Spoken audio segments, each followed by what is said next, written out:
വണക്കം, നമസ്കാരം, സത് ശ്രീ അകാൽ. ഞാൻ നിങ്ങളുടെ മോട്ടിഫൈൻഡർ ഗൗതം വാസുദേവ് മേനോൻ.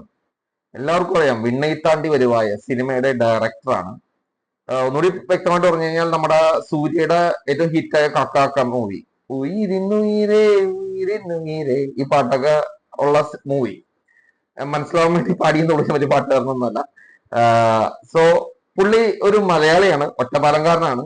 ഇപ്പോ 51 വയസ്സോളം പ്രായമുള്ള ഒരു വ്യക്തിയാണ്. പുള്ളിയുടെ ജീവിതം തുടങ്ങുന്നത് ഡയറക്ടറായിട്ടാണ്. പിന്നെ പുള്ളി അതിൽ നിന്ന് ഒരു കൺവേർട്ടായിട്ട് ഇപ്പോ മെയിൻ ഫ്രെയിമിൽ നല്ല രീതിയിൽ വില്ലനായിട്ടും, പിന്നെ അതുപോലെ നമ്മുടെ ട്രാൻസ് മൂവിയിലെ ഫഹദ് ഫാസിലിന്റെ വില്ലനായിട്ടൊക്കെ അഭിനയിച്ച് ഒരു വ്യക്തിത്വമാണ് ഗൗതം വാസുദേവ് മേനോൻ.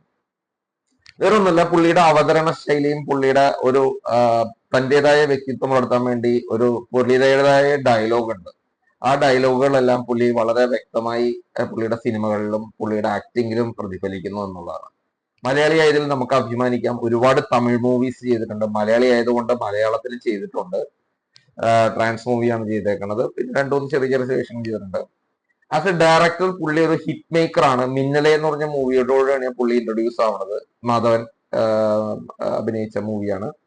അതിനുശേഷം പിന്നെ ഹിറ്റുകളുടെ ഒരു പ്രളയം തന്നെയായിരുന്നു. പുള്ളി ഡയറക്ട് ചെയ്ത പടങ്ങൾ ഓൾമോസ്റ്റ് 90% വിജയത്തിൽ തന്നെയായിരുന്നു കലാശിച്ചേക്കുന്നത്. പുള്ളിയുടെ ഒരു മേക്കിംഗ് സ്റ്റൈൽ ഒരു ഡിഫറെന്റ് സ്റ്റൈലാണ്. ആ സ്റ്റൈൽ എല്ലാവർക്കും തന്നെ ഇഷ്ടമാണ്. ഇതുപോലുള്ള കൂടുതൽ വീഡിയോസായി നിങ്ങൾക്ക് എന്റെ ചാനൽ സബ്സ്ക്രൈബ് ചെയ്യാവുന്നതാണ്. ഇഷ്ടമായെങ്കിൽ എന്നെ ഫോളോ ചെയ്യുക. ഞാൻ നിങ്ങളുടെ സൈനിങ് ഓഫ്.